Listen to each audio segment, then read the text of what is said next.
Should have যখন এরপরে ভিত্তি বসবে তখন তার অর্থ কি উচিত ছিল এরকম অর্থ দিবে এখন আমরা যদি প্র্যাকটিস করি I should have been it means আমার হওয়া উচিত ছিল আমার হওয়া উচিত ছিল অর্থাৎ যদি বলি আমার ডক্টর হওয়া উচিত ছিল I should have been a doctor আমার শিক্ষক হওয়া উচিত ছিল I should have been a teacher. বলি I should have গান এর অর্থ কি দাঁড়াবে আমার যাওয়া উচিত ছিল I should have come I should have written I should have read আমার পড়া উচিত ছিল এখন এই ধরনের বাক্যটাকে যদি আমরা নেগেটিভ করি সেক্ষেত্রে আমরা সিম্পলি কি করব শুডের সাথে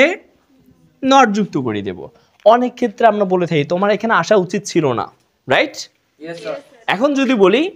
তোমার এখানে আসা উচিত ছিল না এর অর্থ ইংরেজি